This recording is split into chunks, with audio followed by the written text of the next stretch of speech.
ಆತ್ಮೀಯ ವಿದ್ಯಾರ್ಥಿಗಳೇ, 10ನೇ ತರಗತಿ ವಿದ್ಯುಚ್ಛಕ್ತಿ ಅಧ್ಯಾಯದಲ್ಲಿ ರೋಧಗಳ ಸರಣಿ ಮತ್ತು ಸಮಾಂತರ ಜೋಡಣೆ ಈ ಕುರಿತಾಗಿ ಪ್ರಯೋಗಾತ್ಮಕ ಚಟುವಟಿಕೆಗಳ ಮೂಲಕ ತಿಳಿದುಕೊಳ್ಳೋಣ.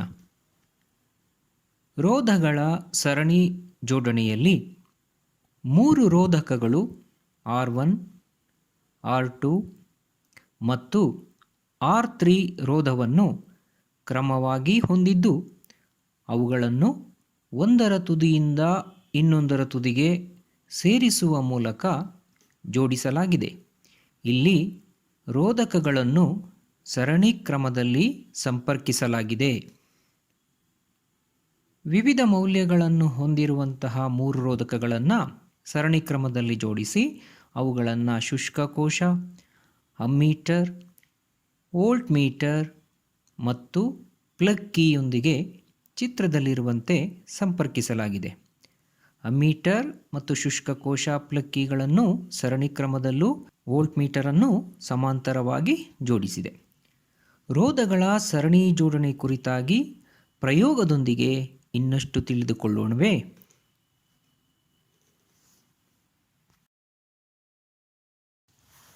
ವಿದ್ಯಾರ್ಥಿಗಳೇ, ರೋಧಗಳ ಸರಣಿ ಜೋಡಣೆಯಲ್ಲಿ 3 ರೋಧಕಗಳನ್ನು ಒಂದರ ಹಿಂದೆ ಇನ್ನೊಂದರಂತೆ ಕ್ರಮವಾಗಿ ಜೋಡಿಸುವ ವ್ಯವಸ್ಥೆಯನ್ನು ರೋಧಗಳ ಸರಣಿ ಜೋಡಣೆ ಎಂದು ಕರೆಯುತ್ತೇವೆ.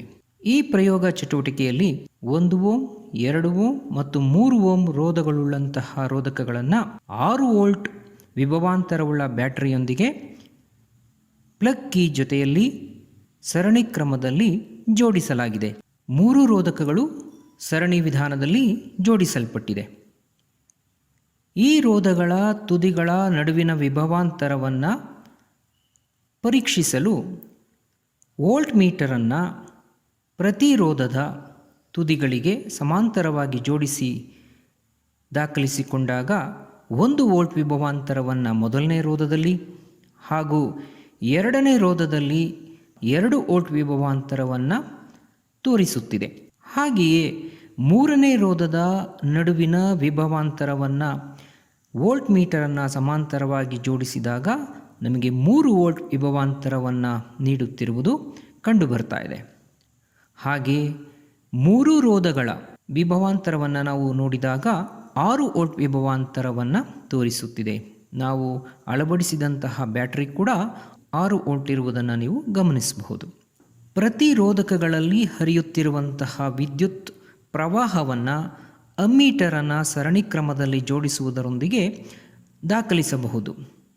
ಈ ಪ್ರಯೋಗದಲ್ಲಿ ನಾವು ಅಳವಡಿಸಿರುವಂತಹ ರೋಧಗಳು 1 ಓಮ್, 2 ಓಮ್, 3 ಓಮ್.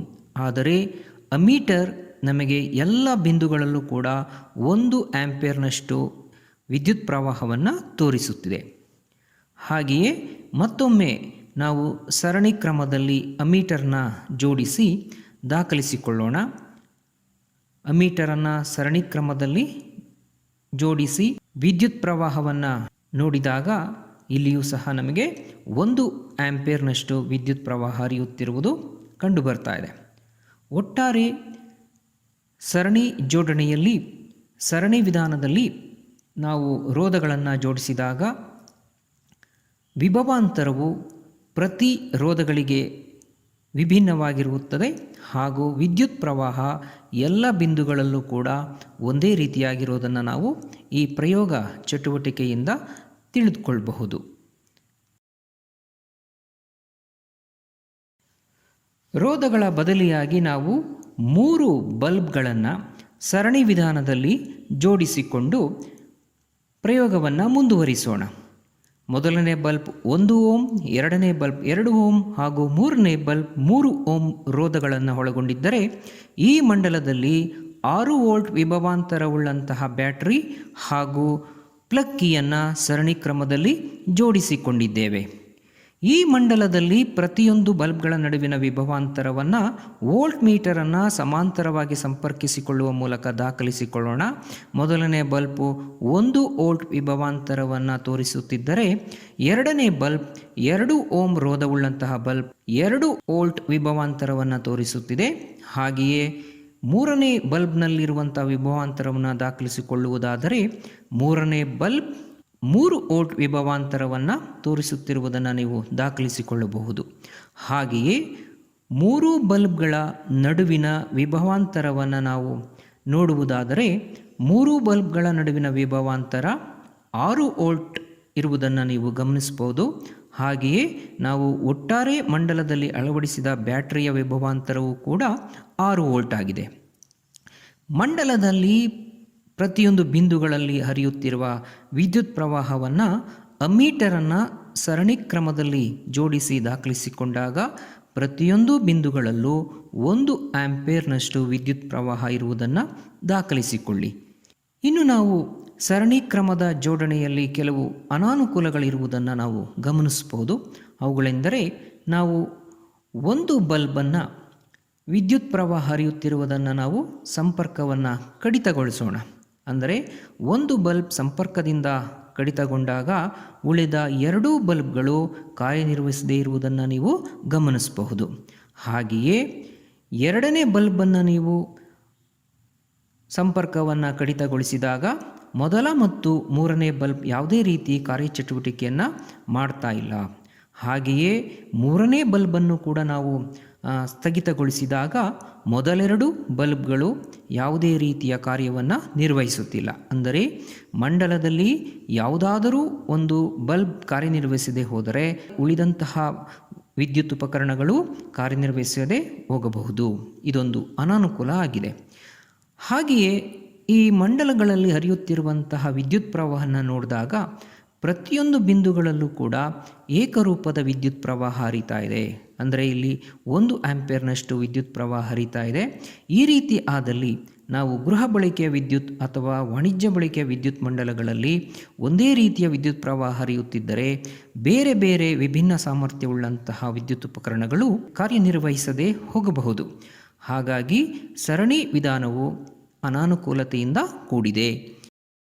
ಸರಣಿ ವಿಧಾನದಲ್ಲಿ ರೋಧಗಳ ಜೋಡಣೆ. ಈ ಮಾದರಿಯಲ್ಲಿ 3 ಬಲ್ಬ್ಗಳನ್ನು ಸರಣಿ ಕ್ರಮದಲ್ಲಿ ಜೋಡಿಸಿಕೊಂಡಿದ್ದೇವೆ. ಹಾಗೆಯೇ ಈ ಮಂಡಲದಲ್ಲಿ ಸ್ವಿಚ್ಚನ್ನು ಅಳವಡಿಸಿಕೊಂಡಿದ್ದೇವೆ. ಹಾಗೂ ಈ ಮಂಡಲಕ್ಕೆ ಅಗತ್ಯವಿರುವಂತಹ ವಿದ್ಯುತ್ ಶಕ್ತಿ ಬ್ಯಾಟ್ರಿ ಅಥವಾ ಎಲಿಮಿನೇಟರನ್ನು ಬಳಕೆ ಮಾಡೋದ್ರ ಮುಖಾಂತರ ನಾವು ವಿದ್ಯುತ್ ಶಕ್ತಿಯನ್ನು ಪಡ್ಕೊಳ್ಬೋದು. ಈ ಮಂಡಲದಲ್ಲಿ ವಿಭವಾಂತರವನ್ನು ಅಳತೆ ಮಾಡಲಿಕ್ಕೋಸ್ಕರ ವೋಲ್ಟ್ ಮೀಟರನ್ನು ಬಳಕೆ ಮಾಡ್ಕೊಳ್ತಾ ಇದ್ದೀವಿ. ಸೊ ಇದನ್ನು ಸಮಾಂತರ ಜೋಡಣೆಯ ಮುಖಾಂತರ ವೋಲ್ಟ್ ಮೀಟರ್ನಲ್ಲಿ ತೋರುವಂತಹ ಮೌಲ್ಯವನ್ನು ದಾಖಲೆ ಅಂದರೆ ಹರಿಯುತ್ತಿರುವಂತಹ ವಿದ್ಯುತ್ ಪ್ರವಾಹವನ್ನು ಅಳತೆ ಮಾಡಲಿಕ್ಕೋಸ್ಕರ ಅಮೀಟರನ್ನು ನಾವು ಸರಣಿ ವಿಧಾನದಲ್ಲಿ ಜೋಡಣೆ ಮಾಡಿಕೊಳ್ಳಿ. ಈ ಸರಣಿ ವಿಧಾನದಲ್ಲಿ ರೋಧಗಳ ಜೋಡಣೆ ಕುರಿತಾಗಿ ಈ ಪ್ರಯೋಗವನ್ನು ಮುಂದುವರಿಸೋಣ. ವಿದ್ಯಾರ್ಥಿಗಳೇ, ಸರಣಿ ವಿಧದಲ್ಲಿ 3 ಬಲ್ಬ್ಗಳನ್ನು ರೋಧಗಳ ಬದಲಿಯಾಗಿ ಜೋಡಿಸಿಕೊಂಡಿದ್ದೇವೆ. 3 ಬಲ್ಬ್ಗಳ ಒಂದನ್ನೊಂದು ಸರಣಿ ಕ್ರಮದಲ್ಲಿ ಜೋಡಿಸಿದೆ. ನಂತರ ಪ್ಲಗ್ ಕೀ ಹಾಗೂ 6 ವೋಲ್ಟ್ ವಿಭವಾಂತರವುಳ್ಳಂತಹ ಬ್ಯಾಟರಿಗೆ ಸರಣಿ ಕ್ರಮದಲ್ಲಿ ಜೋಡಿಸಿದ್ದೇವೆ. ಹಾಗೆಯೇ ವಿಭವಾಂತರಗಳನ್ನು ಅಳೆಯಲು ನಾವು ವೋಲ್ಟ್ ಮೀಟರನ್ನು ಬಳಸ್ತಾ ಇದ್ದೇವೆ. ಹಾಗೂ ಸರಣಿ ಕ್ರಮದ ಜೋಡಣೆಯೊಂದಿಗೆ ಅಮೀಟರನ್ನು ವಿದ್ಯುತ್ ಪ್ರವಾಹದ ಮೌಲ್ಯವನ್ನು ಅಳೆಯಲಿಕ್ಕೆ ಬಳಕೆ ಮಾಡಿಕೊಳ್ತಾ ಇದ್ದೇವೆ. ಈ ಪ್ರಯೋಗದಲ್ಲಿ ಸರಣಿ ವಿಧಾನದಲ್ಲಿ ಬಲ್ಬ್ಗಳನ್ನು ಸಂಪರ್ಕಿಸಲಾಗಿದೆ. 3 ಬಲ್ಬ್ಗಳು ಕ್ರಮವಾಗಿ ಒಂದೇ ರೋಧವನ್ನು ಉಳ್ಳದ್ದಾಗಿರೋದ್ರಿಂದ ಪ್ರಕಾಶತೆ ಕೂಡ ಸಮನಾಗಿರೋದನ್ನು ನೀವು ಗಮನಿಸಬಹುದು. ಪ್ರತಿ ಬಲ್ಬ್ನಲ್ಲಿ ಇರುವಂತಹ ವಿಭವಾಂತರವನ್ನು ನಾವು ವೋಲ್ಟ್ ಮೀಟರನ್ನು ಪ್ರತಿ ಬಲ್ಬ್ಗೂ ಸಮಾಂತರ ವಿಧಾನದಲ್ಲಿ ಸಂಪರ್ಕ ಮಾಡೋಣ. ಬಲ್ಬ್ನ ಎರಡೂ ತುದಿಗಳಿಗೆ ವೋಲ್ಟ್ ಮೀಟರ್ನ ಧನಾಗ್ರ ಮತ್ತು ಋಣಾಗ್ರವನ್ನು ಸಂಪರ್ಕಿಸಿ ವಿದ್ಯುತ್ ಹರಿಯುವಂತೆ ಮಾಡಿದಾಗ ನಮಗೆ ವೋಲ್ಟ್ ಮೀಟರ್ನಲ್ಲಿ ದಾಖಲಾಗುವಂಥ ಮೌಲ್ಯವನ್ನು ದಾಖಲಿಸಿಕೊಳ್ಳೋಣ. ಹಾಗೆಯೇ ಪ್ರಯೋಗವನ್ನು ಮುಂದುವರಿಸಿ ಎರಡನೇ ಬಲ್ಬ್ನ ನಡುವಿನ ವಿಭವಾಂತರವನ್ನು ದಾಖಲೆ ಮಾಡಿಕೊಳ್ಳೋಣ. ಎರಡನೇ ಬಲ್ಬ್ನ ವಿಭವಾಂತರ ಕೂಡ ನಮಗೆ 2 ವೋಲ್ಟನ್ನು ತೋರಿಸ್ತಾ ಇದೆ. ಹಾಗೆಯೇ ಮೂರನೇ ಬಲ್ಬ್ಗೆ ತೆಗೆದುಕೊಂಡಾಗ ವಿಭವಾಂತರ, ಮೂರನೇ ಬಲ್ಬ್ ನಡುವಿನ ವಿಭವಾಂತರ, ನಾವು ಬಳಕೆ ಮಾಡಿರುವಂತಹ 3 ಬಲ್ಬ್ಗಳ ರೋಧವು ಒಂದೇ ಆಗಿರುವುದರಿಂದ ವಿಭವಾಂತರದ ಮೌಲ್ಯಗಳು ಕೂಡ ಪ್ರತಿಯೊಂದು ಬಲ್ಬ್ಗಳಿಗೆ ಸಮನಾಗಿರೋದು ಕಂಡು ಬರ್ತಾ ಇದೆ. ನಾವು ಬಳಕೆ ಮಾಡಿರುವಂತಹ ಒಟ್ಟು ವಿಭವಾಂತರ ಬ್ಯಾಟ್ರಿ ನಮಗೆ 6 ವೋಲ್ಟ್ ವಿಭವಾಂತರವನ್ನು ಒಳಗೊಂಡಿತ್ತು. ಈ ಮಂಡಲದಲ್ಲಿ ಹರಿಯುತ್ತಿರುವಂತಹ ವಿದ್ಯುತ್ ಪ್ರವಾಹವನ್ನು ಸರಣಿ ಕ್ರಮದಲ್ಲಿ ಅಮೀಟರ್ನೊಂದಿಗೆ ಸಂಪರ್ಕಿಸಿಕೊಳ್ಳೋಣ. ಸರಣಿ ಕ್ರಮದಲ್ಲಿ ಸಂಪರ್ಕಿಸಿದಾಗ ಅಮೀಟರ್ ಯಾವುದೇ ಬಿಂದುಗಳಲ್ಲಿ ನಮಗೆ ಒಂದೇ ವಿಧದ ವಿದ್ಯುತ್ ಪ್ರವಾಹವನ್ನು ನೀಡುತ್ತೆ ಅನ್ನೋದನ್ನು ಈಗಾಗಲೇ ಒಂದು ಪ್ರಯೋಗದಲ್ಲಿ ತಿಳ್ಕೊಂಡಿದ್ದೇವೆ. ಇನ್ನು ಈ ಪ್ರಯೋಗದಲ್ಲಿ ನಾವು ಸರಣಿ ವಿಧಾನದಲ್ಲಿ ಅಮೀಟರನ್ನು ಜೋಡಿಸಿಕೊಳ್ಳೋಣ. ವಿದ್ಯುತ್ ಪ್ರವಾಹ ಹರಿಯುವಂತೆ ಮಾಡಿದಾಗ ಅಮೀಟರ್ ನಮಗೆ ಇಲ್ಲಿ 1 ಆಂಪಿಯರ್ನಷ್ಟು ವಿದ್ಯುತ್ ಪ್ರವಾಹವನ್ನು ತೋರಿಸ್ತಾ ಇರೋದು ಕಂಡುಬರ್ತಾ ಇದೆ. ಅಂದರೆ ಅಮೀಟರನ್ನು ಸರಣಿ ವಿಧಾನದಲ್ಲೂ ಜೋಡಿಸಿಕೊಳ್ಳುವುದು ಮತ್ತು ವೋಲ್ಟ್ ಮೀಟರನ್ನು ಸಮಾಂತರವಾಗಿ ಪ್ರತಿಯೊಂದು ರೋಧಗಳನ್ನು ನಡುವಿನ ವಿಭವಾಂತರವನ್ನು ಅಳತೆ ಮಾಡಲಿಕ್ಕೆ ಬಳಕೆ ಮಾಡಿಕೊಳ್ತೀವಿ. ಇನ್ನು ಸರಣಿ ಜೋಡಣೆಯಲ್ಲಿ ಮಂಡಲದಲ್ಲಿ ಈಗಾಗಲೇ ಸರಣಿ ವಿಧಾನದಲ್ಲಿ ಬಲ್ಬ್ಗಳನ್ನು ಜೋಡಿಸ್ಕೊಂಡಿದ್ದೇವೆ. ಒಂದು ಬಲ್ಬನ್ನು ಸಂಪರ್ಕದಿಂದ ಕಡಿತಗೊಳಿಸ್ತಾ ಇದ್ದೇನೆ. ಒಂದು ಬಲ್ಬ್ ಸಂಪರ್ಕದಿಂದ ಕಡಿತಗೊಳಿಸಿದ ಸಂದರ್ಭದಲ್ಲಿ ಉಳಿದ 2 ಬಲ್ಬ್ಗಳು ಯಾವುದೇ ರೀತಿಯ ಕಾರ್ಯನಿರ್ವಹಿಸದೇ ಇರುವಂಥದ್ದು ಇದರ ಒಂದು ಅನಾನುಕೂಲ ಆಗಿರುತ್ತದೆ. ಹಾಗೆಯೇ ನಾನು ಪ್ರತಿಯೊಂದು ಬಲ್ಬ್ಗಳನ್ನು ಕಡಿತಗೊಳಿಸಿದಾಗ ಉಳಿದಂತಹ ಯಾವುದೇ ಬಲ್ಬ್ಗಳು ಬೆಳಗದೇ ಇರುವುದನ್ನು ನೀವು ಗಮನಿಸ್ತಾ ಇದ್ದೀರಾ. ಇದೇ ರೀತಿ ಒಂದು ವೇಳೆ ನಾವು ಗೃಹ ಬಳಕೆಯ ವಿದ್ಯುತ್ ಪ್ರವಾಹವನ್ನು ಸರಣಿ ಕ್ರಮದಲ್ಲಿ ಜೋಡಿಸಿದ್ದೇ ಆದರೆ ಯಾವುದಾದರೂ ಒಂದು ವಿದ್ಯುತ್ ಸಲಕರಣೆ ಅಥವಾ ವಿದ್ಯುತ್ ಉಪಕರಣ ನಿಷ್ಕ್ರಿಯಗೊಂಡರೆ ಉಳಿದೆಲ್ಲ ವಿದ್ಯುತ್ ಉಪಕರಣಗಳು ಕಾರ್ಯನಿರ್ವಹಿಸದೇ ಹೋಗುವಂತಹ ಅನಾನುಕೂಲತೆ ಇರೋದರಿಂದ ನಾವು ಗೃಹ ಬಳಕೆಯಲ್ಲಿ ಸಮಾಂತರ ಜೋಡಣೆಯನ್ನು ಬಳಕೆ ಮಾಡ್ತೀವಿ ಹೊರತು ಸರಣಿ ಜೋಡಣೆ ವಿಧಾನದಲ್ಲಿ ವಿದ್ಯುತ್ ಮಂಡಲವನ್ನು ರಚನೆ ಮಾಡಿಕೊಳ್ಳೋದಿಲ್ಲ. ಪ್ರತಿಯೊಂದು ಬಿಂದುಗಳಲ್ಲಿಯೂ ಕೂಡ ವಿದ್ಯುತ್ ಪ್ರವಾಹದ ಮೌಲ್ಯ ಒಂದೇ ಇರೋದನ್ನು ಕೂಡ ನಾವು ಗಮನಿಸಿದ್ದೇವೆ. ಪ್ರತಿಯೊಂದು ಬಿಂದುಗಳಲ್ಲೂ ವಿದ್ಯುತ್ ಪ್ರವಾಹ ಒಂದೇ ಮೌಲ್ಯವಿದ್ದರೆ ಬೇರೆ ಬೇರೆ ವಿದ್ಯುತ್ ಉಪಕರಣಗಳು ವಿಭಿನ್ನ ರೀತಿಯ ಮೌಲ್ಯವುಳ್ಳಂತಹ ವಿದ್ಯುತ್ ಅವಶ್ಯಕತೆ ಇರೋದರಿಂದ ಅವುಗಳು ಕೂಡ ಸರಿಯಾದ ರೀತಿ ಕಾರ್ಯನಿರ್ವಹಿಸದೆ ಹೋಗಬಹುದು. ಹಾಗಾಗಿ ನಾವು ಗೃಹ ಬಳಕೆ ಅಥವಾ ವಾಣಿಜ್ಯ ಬಳಕೆಗಳಲ್ಲಿ ಈ ಸರಣಿ ವಿಧಾನದ ಬದಲಿಯಾಗಿ ಸಮಾಂತರ ವಿಧಾನದಲ್ಲಿ ಜೋಡಣೆಯನ್ನು ಮಾಡಿಕೊಂಡಿರ್ತೇವೆ. ಆ ಪ್ರಯೋಗವನ್ನು ಮುಂದಿನ ಒಂದು ಪ್ರಯೋಗದಲ್ಲಿ ತಿಳಿದುಕೊಳ್ತಾ ಹೋಗೋಣ. ವಿದ್ಯಾರ್ಥಿಗಳೇ, ಈಗಾಗಲೇ ನಾವು ಸರಣಿ ಜೋಡಣೆಯ ಕ್ರಮದಲ್ಲಿ ಪ್ರಯೋಗಾತ್ಮಕ ಚಟುವಟಿಕೆಯ ಮೂಲಕ ತಿಳಿದುಕೊಂಡಿದ್ದೇವೆ.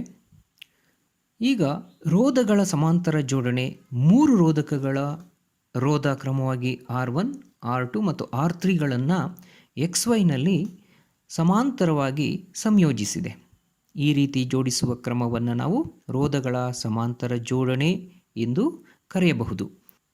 ರೋಧಗಳ ಸಮಾಂತರ ಜೋಡಣೆಯಲ್ಲಿ ಶುಷ್ಕಕೋಶ, ಪ್ಲಗ್ ಕೀ ಮತ್ತು ಅಮ್ಮೀಟರ್ಗಳನ್ನು ಸಂಪರ್ಕಿಸಿದ್ದೇವೆ ಹಾಗೂ ವೋಲ್ಟ್ ಮೀಟರನ್ನು ರೋಧಕಗಳ ಸಂಯೋಜನೆಗೆ ಸಮಾಂತರವಾಗಿ ನಾವು ಜೋಡಿಸಬೇಕಾಗುತ್ತದೆ.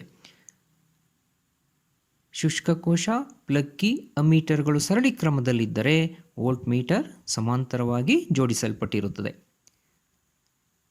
ರೋಧಗಳ ಸಮಾಂತರ ಜೋಡಣೆಯಲ್ಲಿ ನಾವು ಪ್ಲಗ್ ಕೀಯನ್ನು ಹಾಕಿ ಅಮ್ಮೀಟರ್ ಹಾಗೂ ವೋಲ್ಟ್ ಮೀಟರ್ನಲ್ಲಿರುವಂಥ ಸೂಚ್ಯಾಂಕಗಳನ್ನು ನಮೂದಿಸಿಕೊಳ್ಬೇಕಾಗ್ತದೆ. ರೋಧಗಳ ಸಮಾಂತರ ಜೋಡಣೆಯಲ್ಲಿ ವಿದ್ಯುತ್ ಪ್ರವಾಹ I ಎಂದು ಪರಿಗಣಿಸುತ್ತೇವೆ. ಹಾಗೆ ವೋಲ್ಟ್ ಮೀಟರ್ನಲ್ಲಿರುವ ಅಳತೆಯನ್ನು V ದಾಖಲಿಸಿಕೊಳ್ಳುತ್ತೇವೆ. ಪ್ರತಿಯೊಂದು ರೋಧಕಗಳ ನಡುವಿನ ವಿಭವಾಂತರವು V ಆಗಿರುತ್ತದೆ ಎನ್ನುವುದನ್ನು ನಾವು ಈ ಪ್ರಯೋಗದಲ್ಲಿ ಗಮನಿಸಬಹುದು. ಇದು ಪ್ರತಿಯೊಂದು ರೋಧಕಗಳ ತುದಿಗಳಿಗೆ ವೋಲ್ಟ್ ಮೀಟರ್ನ ಜೋಡಿಸುವುದರ ಮೂಲಕ ನಾವು ಪಡ್ಕೊಳ್ತೇವೆ. ರೋಧಗಳ ಈ ಸಮಾಂತರ ಜೋಡಣೆಯಲ್ಲಿ ಅಮ್ಮೀಟರನ್ನು ರೋಧಕ R1ನೊಂದಿಗೆ ಸರಣಿಯಲ್ಲಿ ಜೋಡಿಸಿ ಅಮ್ಮೀಟರ್ ಅಳತೆ I1 ನಮೂದಿಸಿಕೊಳ್ಬೇಕು. ಹಾಗೆಯೇ ಅಮ್ಮೀಟರನ್ನು ರೋಧಕ R2ನೊಂದಿಗೆ ಸರಣಿಯಲ್ಲಿ ಜೋಡಿಸಿ I2 ಮೌಲ್ಯಾಂಕವನ್ನು ದಾಖಲಿಸಿಕೊಳ್ಬೇಕು. ಹಾಗೆಯೇ R3 ರೋಧದೊಂದಿಗೆ ಕೂಡ ಅಮ್ಮೀಟರ್ನ ಜೋಡಿಸುವ ಮೂಲಕ I3 ವ್ಯಾಲ್ಯೂಗಳನ್ನು ತೆಗೆದುಕೊಳ್ತೀವಿ. ಈ ರೋಧಗಳ ಸಮಾಂತರ ಜೋಡಣೆ ಕುರಿತಾಗಿ ಪ್ರಯೋಗದೊಂದಿಗೆ ನಾವು ಇನ್ನಷ್ಟು ತಿಳಿದುಕೊಳ್ಳೋಣ. ರೋಧಗಳ ಸರಣಿ ಜೋಡಣೆಯ ಬಗ್ಗೆ ಈಗಾಗಲೇ ಪ್ರಯೋಗದಲ್ಲಿ ತಿಳಿದುಕೊಂಡಿದ್ದೇವೆ. ಈ ಪ್ರಯೋಗದಲ್ಲಿ 3 ರೆಸಿಸ್ಟಾರ್ಗಳು ಅಥವಾ ರೋಧಗಳನ್ನು ಸರಣಿ ವಿಧಾನದಲ್ಲಿ ಸಂಪರ್ಕಿಸಿಕೊಂಡಿದ್ದೇವೆ. ಮೊದಲನೇ ರೋಧ 1 ಓಮ್, ಎರಡನೇ ರೋಧ 2 ಓಮ್ ಹಾಗೂ ಮೂರನೇ ರೋಧ 3 ಓಮ್ ಉಳ್ಳದ್ದಾಗಿದ್ದು, ಈ ಮಂಡಲದಲ್ಲಿ 6 ವೋಲ್ಟ್ ವಿಭವಾಂತರವುಳ್ಳಂತಹ ಬ್ಯಾಟರಿ ಹಾಗೂ ಪ್ಲಗ್ ಕೀಯನ್ನು ಜೋಡಿಸಿಕೊಂಡಿದ್ದೇವೆ. 3 ರೋಧಗಳು ಸಮಾಂತರವಾಗಿದ್ದರೆ ಬ್ಯಾಟರಿ ಮತ್ತು ಪ್ಲಗ್ ಕೀಗಳು ಸರಣಿ ವಿಧಾನದಲ್ಲಿ ಜೋಡಿಸಲ್ಪಟ್ಟಿವೆ. ಪ್ರತಿಯೊಂದು ರೋಧಗಳ ನಡುವಿನ ವಿಭವಾಂತರವನ್ನು ನೋಡುವುದಾದರೆ, ವೋಲ್ಟ್ ಮೀಟರನ್ನು ಸಮಾಂತರವಾಗಿ ಸಂಪರ್ಕಿಸಿದಾಗ ಮೊದಲನೇ ರೋಧದಲ್ಲಿ 6 ವೋಲ್ಟ್ ವಿಭವಾಂತರವನ್ನು ದಾಖಲಿಸಿಕೊಳ್ಳಿ. ಹಾಗೆಯೇ ಎರಡನೇ ರೋಧದಲ್ಲಿಯೂ ಕೂಡ ನಮಗೆ 6 ವೋಲ್ಟ್ ವಿಭವಾಂತರವನ್ನು ತೋರಿಸುತ್ತಿರುವುದನ್ನು ನೀವು ಗಮನಿಸಬಹುದು. ಹಾಗೆಯೇ 3 ಓಮ್ ರೋಧವುಳ್ಳಂತಹ ರೋಧದ ನಡುವಿನ ವಿಭವಾಂತರ ಕೂಡ ನಮಗೆ 6 ವೋಲ್ಟ್ ವಿಭವಾಂತರವನ್ನು ಹೊಂದಿದೆ. ಮಂಡಲದಲ್ಲಿ ಅಳವಡಿಸಿಕೊಂಡಿರುವ ಬ್ಯಾಟರಿ ಕೂಡ 6 ವೋಲ್ಟ್ ಆಗಿರುವುದನ್ನು ನೀವು ಗಮನಿಸಬಹುದು. ಹಾಗೆಯೇ 3 ರೋಧಗಳಿಗೆ ಸಂಪರ್ಕಿಸಲ್ಪಟ್ಟಂತಹ ಎಕ್ಸ್ ಮತ್ತು ವೈ ಬಿಂದುಗಳ ನಡುವಿನ ರೋಧವನ್ನು ನೋಡಿದಾಗಲೂ ಕೂಡ ನಮಗೆ 6 ವೋಲ್ಟ್ ವಿಭವಾಂತರವನ್ನು ತೋರಿಸುತ್ತಿರುವುದನ್ನು ನೀವು ದಾಖಲಿಸಿಕೊಳ್ಳಿ. ಒಟ್ಟಾರೆ ವಿಭವಾಂತರವು ಯಾವುದೇ ರೋಧಗಳಿಗೆ ಬದಲಾಗದೇ ಇರುವುದನ್ನು ನೀವು ಸಮಾಂತರ ಜೋಡಣೆಯಲ್ಲಿ ಗಮನಿಸಬಹುದು. ವಿದ್ಯುತ್ ಪ್ರವಾಹವನ್ನು ಅಳೆಯುವುದಾದರೆ ಮಂಡಲದಲ್ಲಿ ಪ್ರತಿಯೊಂದು ಬಿಂದುಗಳಲ್ಲಿಯೂ ಕೂಡ ನೀವು ವಿದ್ಯುತ್ ಪ್ರವಾಹವನ್ನು ದಾಖಲಿಸಿಕೊಳ್ಳಬಹುದು. ಇಲ್ಲಿ ಮೊದಲನೇ ರೋಧ 1 ಓಮ್ ಇದ್ದಲ್ಲಿ ನಮಗೆ ವಿದ್ಯುತ್ ಪ್ರವಾಹ 6 ಆಂಪಿಯರ್ನಷ್ಟು ತೋರಿಸುತ್ತಿದೆ.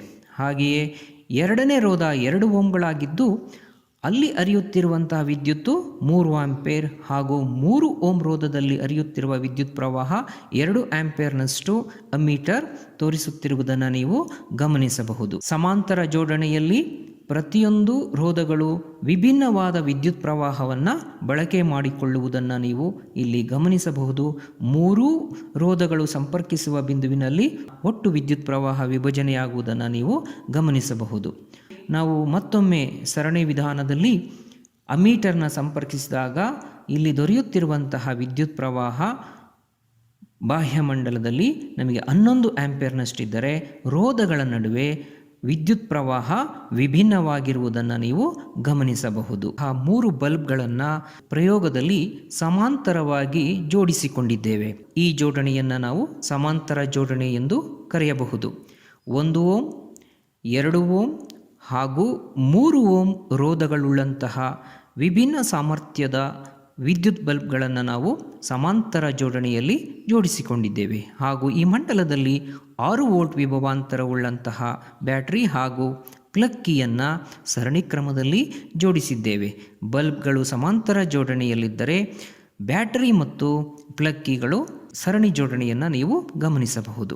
ಪ್ರತಿಯೊಂದು ಬಲ್ಬ್ಗಳ ನಡುವಿನ ವಿಭವಾಂತರವನ್ನು ಅಳೆಯುವುದಾದರೆ ವೋಲ್ಟ್ ಮೀಟರನ್ನು ಸಮಾಂತರವಾಗಿ ಜೋಡಿಸಿಕೊಂಡು ಮೊದಲನೇ ಬಲ್ಬ್ನಲ್ಲಿ 6 ವೋಲ್ಟ್ ವಿಭವಾಂತರವನ್ನು, 2 ಓಮ್ ರೋಧವುಳ್ಳಂತಹ ಬಲ್ಬ್ನಲ್ಲಿ ವಿಭವಾಂತರವು ಆ ಬಲ್ಬ್ಗಳ ನಡುವಿನ ವಿಭವಾಂತರ 6 ವೋಲ್ಟ್ ಇರುವುದನ್ನು ನೀವು ಗಮನಿಸಬಹುದು. ಹಾಗೆಯೇ ನಾವು ಮೂರನೇ ಬಲ್ಬ್ 3 ಓಮ್ಗಳಿದ್ದು ಅವುಗಳ ನಡುವಿನ ವಿಭವಾಂತರ ಕೂಡ ನಮಗೆ 6 ವೋಲ್ಟ್ ವಿಭವಾಂತರವನ್ನು ತೋರಿಸುತ್ತಿದೆ. ಅಂದರೆ ಯಾವುದೇ ಬಿಂದುಗಳಲ್ಲಿ ವಿಭವಾಂತರ ಬದಲಾವಣೆ ಆಗದಿರುವುದನ್ನು ಈ ಸಮಾಂತರ ಜೋಡಣೆಯಲ್ಲಿ ಗಮನಿಸಬಹುದು. ಹಾಗೆಯೇ 3 ರೋಧಗಳಿಗೆ ಎಕ್ಸ್ ಮತ್ತು ವೈ ಬಿಂದುಗಳಲ್ಲಿ ದಾಖಲಾಗುವಂಥ ವಿಭವಾಂತರ ಕೂಡ 6 ವೋಲ್ಟ್ ಇರುವುದನ್ನು ನೀವು ಪ್ರಯೋಗದಲ್ಲಿ ನೋಡಬಹುದು. ಪ್ರತಿಯೊಂದು ರೋಧಗಳ ನಡುವೆ ಹರಿಯುತ್ತಿರುವಂಥ ವಿದ್ಯುತ್ ಪ್ರವಾಹವನ್ನು ಅಮ್ಮೀಟರನ್ನು ಸರಣಿ ಕ್ರಮದಲ್ಲಿ ಜೋಡಿಸಿ ದಾಖಲಿಸಿಕೊಳ್ಳೋಣ. 3 ರೋಧಗಳ ಜೋಡಿಸಿರುವ ಬಿಂದುವಿನಲ್ಲಿ 11 ಆಂಪಿಯರ್ಗಳಷ್ಟು ವಿದ್ಯುತ್ ಪ್ರವಾಹವು ವಿಭಜನೆಗೊಳ್ಳುತ್ತಿರುವುದನ್ನು ನೀವು ಗಮನಿಸಬಹುದು. 1 ಓಮ್ ರೋಧದಲ್ಲಿ ಹರಿಯುತ್ತಿರುವ ವಿದ್ಯುತ್ ಪ್ರವಾಹ 6 ಆಂಪಿಯರ್ಗಳಿದೆ. 2 ಓಮ್ ರೋಧವುಳ್ಳಂತಹ ಬಲ್ಬ್ಗಳ ನಡುವೆ ಹರಿಯುತ್ತಿರುವ ವಿದ್ಯುತ್ ಪ್ರವಾಹ 3 ಆಂಪಿಯರ್ಗಳಷ್ಟನ್ನು ದಾಖಲಿಸಿಕೊಳ್ಳೋಣ. ಹಾಗೆಯೇ ಮೂರನೇ ಬಲ್ಬ್ 3 ಓಮ್ ರೋಧವಿದ್ದರೆ ಅಲ್ಲಿ ಹರಿಯುತ್ತಿರುವ ವಿದ್ಯುತ್ ಪ್ರವಾಹ ನಮಗೆ 2 ಆಂಪಿಯರ್ಗಳಷ್ಟು ಅಮ್ಮೀಟರ್ ತೋರಿಸುತ್ತಿರುವುದನ್ನು ನೀವು ಗಮನಿಸಬಹುದು. ಬಾಹ್ಯಮಂಡಲಗಳಲ್ಲಿ ವಿದ್ಯುತ್ ಪ್ರವಾಹ 11 ಆಂಪಿಯರ್ಗಳಿದ್ದರೆ ಪ್ರತಿಯೊಂದು ರೋಧಕಗಳ ನಡುವೆ ವಿಭಿನ್ನ ರೀತಿಯ ವಿದ್ಯುತ್ ಪ್ರವಾಹ ಹಂಚಿಕೆಯಾಗುತ್ತಿರುವುದನ್ನು ನಾವು ಸಮಾಂತರ ಜೋಡಣೆಯಲ್ಲಿ ಗಮನಿಸಬಹುದು. ಸಮಾಂತರ ಜೋಡಣೆಯಲ್ಲಿ ಸರಣಿ ಕ್ರಮದಲ್ಲಿ ಅಮೀಟರ್ನ ಸಂಪರ್ಕಿಸುವುದರೊಂದಿಗೆ ದಾಖಲಾಗುವಂತಹ ವಿದ್ಯುತ್ ಪ್ರವಾಹವನ್ನು ನೋಡಿದಾಗ 11 ಆಂಪಿಯರ್ಗಳಿದ್ದು ಪ್ರತಿಯೊಂದು ರೋಧಗಳಿಗೆ ವಿಭಿನ್ನ ಸಾಮರ್ಥ್ಯದ ವಿದ್ಯುತ್ ಪ್ರವಾಹ ಹರಿಯುತ್ತಿರುವುದನ್ನು ನೀವು ಗಮನಿಸಬಹುದು. ರೋಧಗಳ ಸಮಾಂತರ ಜೋಡಣೆಯಲ್ಲಿ ನಾವು ಅನುಕೂಲಗಳನ್ನು ಹೆಚ್ಚು ನೋಡುತ್ತೇವೆ. ಗೃಹ ಬಳಕೆಯ ವಿದ್ಯುತ್ ಮಂಡಲಗಳಲ್ಲಿ, ವಾಣಿಜ್ಯ ಬಳಕೆಯ ವಿದ್ಯುತ್ ಮಂಡಲಗಳಲ್ಲಿ ಇದರ ಅನುಕೂಲಗಳು, ನಾವು ಮೊದಲನೇ ಬಲ್ಬನ್ನು ಸಂಪರ್ಕವನ್ನು ಕಡಿತಗೊಳಿಸಿದಾಗ ಉಳಿದೆರಡು ಬಲ್ಬ್ಗಳು ಕಾರ್ಯನಿರ್ವಹಿಸುವುದನ್ನು ನೋಡಿದ್ದೇವೆ. ಹಾಗೆಯೇ ಎರಡನೇ ಬಲ್ಬನ್ನು ಸಂಪರ್ಕಗೊಳಿಸಿದಾಗ ಮೊದಲ ಮತ್ತು ಮೂರನೇ ಬಲ್ಬ್ ಕಾರ್ಯನಿರ್ವಹಿಸುವುದನ್ನು ಇಲ್ಲಿ ಗಮನಿಸಬಹುದು. ಹಾಗೆಯೇ ಮೂರನೇ ಬಲ್ಬನ್ನು ನಾವು ಸಂಪರ್ಕ ಕಡಿತಗೊಳಿಸಿದಾಗ ಮೊದಲೆರಡು ಬಲ್ಬ್ಗಳು ಕಾರ್ಯನಿರ್ವಹಿಸುತ್ತಿರುವುದನ್ನು ನಾವು ಗಮನಾರ್ಹ ಅಂಶವಾಗಿ ಪರಿಗಣಿಸಬಹುದು. ಈ ಕಾರಣದಿಂದ ಗೃಹ ಬಳಕೆಯ ಅಥವಾ ವಾಣಿಜ್ಯ ಬಳಕೆಯ ವಿದ್ಯುತ್ ಮಂಡಲಗಳನ್ನು ನಾವು ಸಮಾಂತರ ಜೋಡಣೆಯಲ್ಲಿ ಬಳಕೆ ಮಾಡುತ್ತೇವೆ. ಕಾರಣ, ಯಾವುದಾದರೂ ಒಂದು ವಿದ್ಯುತ್ ಸಲಕರಣೆ ಕಾರ್ಯನಿರ್ವಹಿಸದೇ ಹೋದರೂ ಉಳಿದಂತಹ ವಿದ್ಯುತ್ ಉಪಕರಣಗಳು ಕಾರ್ಯನಿರ್ವಹಿಸುತ್ತವೆ. ಬಹಳ ಮುಖ್ಯವಾಗಿ ಪ್ರತಿಯೊಂದು ವಿದ್ಯುತ್ ಸಾಧನಗಳು ತಮಗೆ ಅಗತ್ಯವಿರುವಷ್ಟು ವಿದ್ಯುತ್ತನ್ನು ಬಳಕೆ ಮಾಡಿಕೊಳ್ಳುತ್ತವೆ. ಒಟ್ಟಾರೆ ಮಂಡಲದ ರೋಧ ಕಡಿಮೆಯಾಗುವುದು ಹಾಗೂ ಪ್ರತಿಯೊಂದು ರೋಧಗಳು ಕೂಡ ವಿಭಿನ್ನ ವಿದ್ಯುತ್ ಪ್ರವಾಹನ ಬಳಕೆ ಮಾಡಿಕೊಳ್ಳುವುದು ಕೂಡ ಒಂದು ಅನುಕೂಲಕರವಾದಂಥ ಅಂಶವಾಗಿರುವುದನ್ನು ನಾವು ಈ ಪ್ರಯೋಗದ ಮೂಲಕ ತಿಳಿದುಕೊಳ್ಳಬಹುದು. ವಿದ್ಯಾರ್ಥಿಗಳೇ, ರೋಧಗಳ ಸಮಾಂತರ ಜೋಡಣೆ ಕುರಿತಾಗಿ ಈ ಒಂದು ಮಾದರಿಯನ್ನು ನಾವು ಉಪಯೋಗಿಸಿಕೊಳ್ತಾ ಇದ್ದೇವೆ. ಈ ಮಾದರಿಯಲ್ಲಿ 3 ಬಲ್ಬ್ಗಳನ್ನು X ಮತ್ತು Y ಬಿಂದುಗಳ ನಡುವೆ ಸಮಾಂತರವಾಗಿ ಜೋಡಿಸಲ್ಪಟ್ಟಿದೆ. ಹಾಗೆಯೇ ಈ ಮಂಡಲವನ್ನು ಸ್ವಿಚ್ನೊಂದಿಗೆ, ಪ್ಲಗ್ ಕೀಯೊಂದಿಗೆ ಸಂಪರ್ಕಿಸಿದ್ದೇವೆ. ಹಾಗೂ ಇದಕ್ಕೆ ಅಗತ್ಯವಿರುವಂತಹ ವಿದ್ಯುತ್ ಪ್ರವಾಹವನ್ನು ಈ ಎಲಿಮಿನೇಟರ್ ಮುಖಾಂತರ ನಾವು ಪಡ್ಕೊಳ್ತಾ ಇದ್ದೇವೆ. ಹಾಗೆಯೇ ಈ ಮಂಡಲದಲ್ಲಿ ವಿಭವಾಂತರವನ್ನು ಅಳತೆ ಮಾಡಲು ವೋಲ್ಟ್ ಮೀಟರನ್ನು ಸಮಾಂತರವಾಗಿ ಜೋಡಿಸಿಕೊಂಡಿದ್ದೇವೆ. ಹಾಗೆಯೇ ವಿದ್ಯುತ್ ಪ್ರವಾಹವನ್ನು ಅಳತೆ ಮಾಡಲಿಕ್ಕೆ ನಾವು ಅಮ್ಮೀಟರ್ನ ಬಳಸ್ತೇವೆ. ಅಮ್ಮೀಟರನ್ನು ನಾವು ಮಂಡಲದಲ್ಲಿ ಸರಣಿ ವಿಧಾನದಲ್ಲಿ ಜೋಡಿಸಲ್ಪಡುತ್ತೇವೆ. ಈ ಒಂದು ಪ್ರಯೋಗವನ್ನು ಚಟುವಟಿಕೆ ಮೂಲಕ ಇನ್ನಷ್ಟು ತಿಳಿದುಕೊಳ್ತಾ ಹೋಗೋಣ. ವಿದ್ಯಾರ್ಥಿಗಳೇ, 3 ಬಲ್ಬ್ಗಳನ್ನು ಸಮಾಂತರವಾಗಿ ಈ ಪ್ರಯೋಗದಲ್ಲಿ ಜೋಡಿಸಿರುವಂತೆ ಜೋಡಿಸಿಕೊಂಡಿದ್ದೇವೆ. ಅಂದರೆ 3 ಬಲ್ಬ್ಗಳ ತುದಿಗಳನ್ನು X ಮತ್ತು Y ಬಿಂದುಗಳ ನಡುವೆ ಸಂಪರ್ಕಿಸಿದ್ದೇವೆ. ನಂತರ ಸರಣಿ ಕ್ರಮದಲ್ಲಿ ಪ್ಲಗ್ ಕೀ ಹಾಗೂ 6 ವೋಲ್ಟ್ ವಿಭವಾಂತರವುಳ್ಳಂತಹ ಬ್ಯಾಟರಿಗೆ ಸರಣಿ ವಿಧಾನದಲ್ಲಿ ಸಂಪರ್ಕವನ್ನು ಏರ್ಪಡಿಸಿಕೊಂಡಿದ್ದೇವೆ. ಪ್ರತಿಯೊಂದು ಬಲ್ಬ್ಗಳ ನಡುವಿನ ವಿಭವಾಂತರವನ್ನು ಅಳತೆ ಮಾಡಲು ಸಮಾಂತರ ಜೋಡಣೆಯೊಂದಿಗೆ ನಾವು ವೋಲ್ಟ್ ಮೀಟರ್ನ ಸಂಪರ್ಕಿಸಿಕೊಳ್ಳುತ್ತೇವೆ. ವಿದ್ಯುತ್ ಪ್ರವಾಹವನ್ನು ಅಳತೆ ಮಾಡಲು ಅಮ್ಮೀಟರನ್ನು ನಾವು ಸರಣಿ ಕ್ರಮದಲ್ಲಿ ಜೋಡಿಸಿಕೊಳ್ತೇವೆ. ವಿದ್ಯುತ್ ಮಂಡಲದಲ್ಲಿ ವಿದ್ಯುತ್ ಹರಿಯುವಂತೆ ಮಾಡಿದಾಗ 3 ಬಲ್ಬ್ಗಳು ಹತ್ತಿಕೊಂಡಿರುವುದನ್ನು ನಾವು ಗಮನಿಸ್ತಾ ಇದ್ದೇವೆ. ಈ ಪ್ರತಿ ಬಲ್ಬ್ಗಳ ನಡುವೆ ಇರುವಂತಹ ವಿಭವಾಂತರವನ್ನು ಅಳತೆ ಮಾಡಲಿಕ್ಕೋಸ್ಕರ ವೋಲ್ಟ್ ಮೀಟರನ್ನು ಈ ರೀತಿ ಸಮಾನಾಂತರ ವಿಧಾನಗಳಲ್ಲಿ ಜೋಡಿಸಿಕೊಳ್ಬೇಕು. ವಿದ್ಯುತ್ ಹರಿವನ್ನು ಉಂಟು ಮಾಡಿದಾಗ ವೋಲ್ಟ್ ಮೀಟರ್ ಮೌಲ್ಯವನ್ನು ನೀಡ್ತಾ ಇದೆ, ಅದನ್ನು ದಾಖಲಿಸಿಕೊಳ್ಳೋಣ. ಇದೇ ರೀತಿ ಪ್ರಯೋಗವನ್ನು ಮುಂದುವರಿಸಿ ಎರಡನೇ ಬಲ್ಬ್ಗಳ ನಡುವೆ ಇರುವಂತಹ ವಿಭವಾಂತರವನ್ನು ಪತ್ತೆ ಹಚ್ಚೋಣ. ಮೊದಲು ತೋರಿಸಿದಂತಹ ವಿಭವಾಂತರದ ಮೌಲ್ಯವನ್ನೇ ತೋರಿಸುತ್ತಿರುವುದನ್ನು ನಾವು ಗಮನಿಸಬಹುದು. ಹಾಗೆಯೇ ಮೂರನೇ ಬಲ್ಬ್ನ ನಡುವಿನ ವಿಭವಾಂತರವನ್ನು ನಾವು ದಾಖಲಿಸಿಕೊಂಡಾಗ ಸಂಪರ್ಕವನ್ನು ಏರ್ಪಡಿಸಿಕೊಳ್ಳೋಣ. ಈಗ ಕೂಡ ನಮಗೆ 3 ಬಲ್ಬ್ಗಳಲ್ಲಿಯೂ ಕೂಡ ಒಂದೇ ವಿಧದ ವಿಭವಾಂತರದ ಮೌಲ್ಯವನ್ನು ನೀಡ್ತಾ ಇದೆ. ಹಾಗೆಯೇ X ಮತ್ತು Y ಬಿಂದುಗಳ ನಡುವೆ ವಿಭವಾಂತರವನ್ನು ನಾವು ಪರೀಕ್ಷಿಸಿದಾಗಲೂ ಕೂಡ ಏನು ವಿಭವಾಂತರ ಎಲ್ಲ ಬಿಂದುಗಳಲ್ಲೂ ಅಥವಾ 3 ರೋಧಗಳಲ್ಲಿ ತೋರಿಸುತ್ತಿದ್ದಂತಹ ವಿಭವಾಂತರವೇ ಕೂಡ ದಾಖಲಾಗಿರೋದನ್ನು ನಾವು ಇಲ್ಲಿ ಗಮನಿಸ್ಬೋದು. ಇನ್ನು ನಾವು ಅಮ್ಮೀಟರ್ನ ಸಹಾಯದಿಂದ ಸರಣಿ ಕ್ರಮದಲ್ಲಿ ಸಂಪರ್ಕವನ್ನು ಏರ್ಪಡಿಸ್ಕೊಳ್ಳೋಣ. ಸಮಾಂತರ ಜೋಡಣೆಯಲ್ಲಿ ಸರಣಿ ವಿಧಾನದಲ್ಲಿ ಅಮ್ಮೀಟರ್ನ ಸಂಪರ್ಕ ಏರ್ಪಡಿಸಿಕೊಂಡು ಅಮ್ಮೀಟರ್ನಲ್ಲಿ ದಾಖಲಾಗಿರುವಂತಹ ವಿದ್ಯುತ್ ಪ್ರವಾಹವನ್ನು ನಾವು ನೋಡೋದಾದರೆ ಪ್ರತಿಯೊಂದು ಬಿಂದುಗಳಲ್ಲಿಯೂ ಕೂಡ ಹರಿಯುತ್ತಿರುವಂತಹ ವಿದ್ಯುತ್ ಪ್ರವಾಹ ವಿಭಿನ್ನವಾಗಿರೋದನ್ನು ನಾವು ಅಮ್ಮೀಟರ್ನ ಸಹಾಯದಲ್ಲಿ ಸರಣಿ ಕ್ರಮದಲ್ಲಿ ಜೋಡಣೆಯೊಂದಿಗೆ ತಿಳಿದುಕೊಳ್ಳಬಹುದು. ನಾವು ಈಗಾಗಲೇ ಸರಣಿ ವಿಧಾನದಲ್ಲಿ ಉಂಟಾಗುವಂತಹ ಅನಾನುಕೂಲಗಳನ್ನು ಗಮನಿಸಿದ್ದೇವೆ. ಆದರೆ ಸಮಾಂತರ ಜೋಡಣೆಯು ಗೃಹ ಬಳಕೆಯ ಅಥವಾ ವಾಣಿಜ್ಯ ಬಳಕೆಯ ವಿದ್ಯುನ್ಮಂಡಲಗಳಲ್ಲಿ ಅತ್ಯಂತ ಅನುಕೂಲಕರ. ಅದು ಹೇಗೆ ಅಂತ ನಾವು ಹೇಳುವುದಾದರೆ, ಒಂದು ವಿದ್ಯುತ್ ಬಲ್ಬ್ ಕಾರ್ಯನಿರ್ವಹಿಸುವುದನ್ನು ನಿಲ್ಲಿಸಿದಾಗ ಉಳಿದೆರಡು ಬಲ್ಬ್ಗಳು ಕಾರ್ಯನಿರ್ವಹಿಸುವುದನ್ನು ನಾವಿಲ್ಲಿ ಗಮನಿಸ್ಬೋದು. ಹಾಗೆಯೇ ಎರಡನೇ ಬಲ್ಬನ್ನು ನಾನು ಹೊರತೆಗೆದಾಗ ಉಳಿದೆರಡು ಬಲ್ಬ್ಗಳು ಕಾರ್ಯನಿರ್ವಹಿಸ್ತಾ ಇರೋದನ್ನು ನೀವು ಗಮನಿಸಿದ್ದೀರಾ. ಹಾಗೆಯೇ ಮೂರನೇ ಬಲ್ಬನ್ನು ನಾವು ಹೊರ ತೆಗೆದಾಗಲೂ ಕೂಡ ಉಳಿದೆರಡು ಕೂಡ ಕಾರ್ಯನಿರ್ವಹಿಸುವುದನ್ನು ನಾವು ಗಮನಿಸ್ಬೋದು. ಗೃಹ ಬಳಕೆಯ ವಿದ್ಯುನ್ಮಂಡಲದಲ್ಲಿ ಈ ರೀತಿಯ ಜೋಡಣೆಯು ಅತ್ಯಂತ ಅನುಕೂಲಕರ. ಯಾಕೆ ಅಂತ ಹೇಳಿದ್ರೆ, ವಿದ್ಯುತ್ ಗೃಹ ಬಳಕೆಯ ಯಾವುದೇ ಉಪಕರಣಗಳು ವಿಫಲವಾದಲ್ಲೂ ಕೂಡ ಉಳಿದೆಲ್ಲ ವಿದ್ಯುತ್ ಉಪಕರಣಗಳು ಕಾರ್ಯನಿರ್ವಹಿಸುತ್ತವೆ ಹಾಗೂ ಪ್ರತಿಯೊಂದು ವಿದ್ಯುತ್ ಸಾಧನಗಳು ತಮಗೆ ಅಗತ್ಯವಿರುವಷ್ಟು ವಿದ್ಯುತ್ತನ್ನು ಪಡೆದುಕೊಂಡು ಸರಿಯಾದ ರೀತಿಯಲ್ಲಿ ಕಾರ್ಯನಿರ್ವಹಿಸಲು ಅನುಕೂಲಕರ ಆಗಿರುತ್ತದೆ. ರೋಧಗಳ ಸಮಾಂತರ ಜೋಡಣೆಯ ಪ್ರಯೋಗವನ್ನು ವಿಶ್ಲೇಷಿಸುವುದಾದರೆ, ಒಟ್ಟು ವಿದ್ಯುತ್ ಪ್ರವಾಹ ಐ ಸಂಯೋಜನೆಯ ಪ್ರತಿಯೊಂದು ವಿಭಾಗದ ಮೂಲಕ ಪ್ರತ್ಯೇಕವಾಗಿ ಪ್ರವಹಿಸುತ್ತಿರುವಂತಹ ವಿದ್ಯುತ್ ಪ್ರವಾಹಗಳ ಮೊತ್ತಕ್ಕೆ ಸಮನಾಗಿರುತ್ತದೆ. ಸಮಾಂತರ ಜೋಡಣೆಯನ್ನು ನಾವು RP ಒಟ್ಟು ರೋಧವನ್ನಾಗಿ ಪರಿಗಣಿಸೋಣ. ಓಮನ ನಿಯಮವನ್ನು ಅನ್ವಯಿಸುವುದಾದರೆ, ಸಮಾಂತರವಾಗಿ ಜೋಡಿಸಲಾದಂತಹ ರೋಧಕಗಳ ಸಮೂಹದ ಸಮಾನ ರೋಧದ ವ್ಯುತ್ಕ್ರಮವು ಪ್ರತಿಯೊಂದು ರೋಧಕಗಳ ರೋಧದ ವ್ಯುತ್ಕ್ರಮಗಳ ಮೊತ್ತಕ್ಕೆ ಸಮನಾಗಿರುತ್ತದೆ. V/RP = V/R1 + V/R2 + V/R3 ಅಂತ ಬರ್ಕೊಳ್ತಾ ಇದ್ದೇವೆ. V ಸಮನಾಗಿರೋದ್ರಿಂದ 1/RP = 1/R1 + 1/R2 + 1/R3.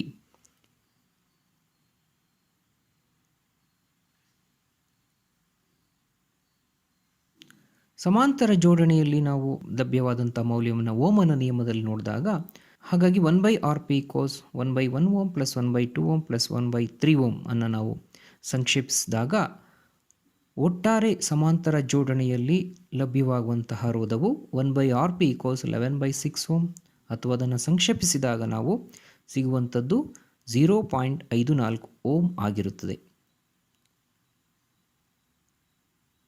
ರೋಧಗಳ ಸಮಾಂತರ ಜೋಡಣೆಯಲ್ಲಿ ಅನುಕೂಲಗಳಿವೆ.